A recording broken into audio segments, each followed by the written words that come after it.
Availability. The information required must be available as and when required by those authorized to use or access it in compliance with the constitutional requirements and the Elections Act. Non-repudiation. An audit trail must be maintained on activities related to the information. An audit trail in this regard is, should the court so require, should a party so require, it must be readily available in the appropriate manner. Authenticity. The information itself must be proved to be genuine, and the source must also be proved to be genuine. I submit on behalf of the petitioners that on the security aspect, there was lack of security. The first instance of that demonstrates this is the operation and use of the IBC and availability to, I repeat that again. The first is operation and use of IBC election materials and equipment to identified unauthorized persons. And I'm referring in this regard to the now infamous Venezuelan nationals.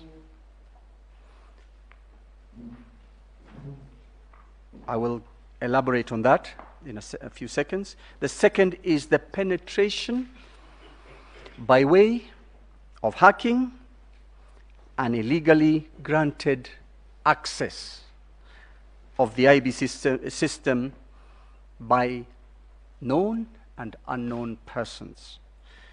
I distinguish between hacking and unauthorized grant of access. Hacking is where a person outside the system doesn't have the key, and I'm using the simple illustration, and so he accesses it through the roof, room through the roof or the back door, and he enters the system. The illegal grant of access is a situation where the codes, the credentials that are otherwise legitimate are granted to unknown persons. In the case of the now infamous Venezuelans, there is plenty of affidavit evidence on record, and I particularly refer to the affidavit of Martha Karua, the second petitioner, dated the 21st of August 2022, which contains or encloses the statements by the DCI, and of course the rebuttal by Chebukati on behalf of the IBC. Your Ladyship, my Lords, I also refer to the affidavit of Juliana Cherera. I also refer to Annexure JC3, the National Police Service press statement dated 22nd of July 2022.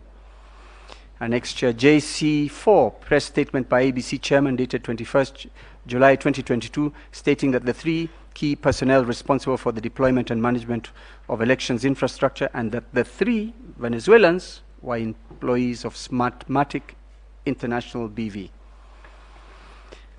I also refer to the Annexure JC5, press release by the Directorate of Criminal Investigations dated 23rd of July 2022, detailing the crucial election materials irregularly and illegally found in the possession of three Venezuelan nationals. Their names: Jose Gregorio Camargo Castellanos, that is one name, one person; Joel Gustavo Rodriguez Garcia; Salvador Javier Sosa Suarez. Those were the persons named in the detailed Directorate of Criminal Investigations report. My Lords and Your Ladyships, I would like to emphasize that the Directorate of Criminal Investigations is the national institution charged with the responsibility of investigating crime. Crime in relation to the penal code, the elections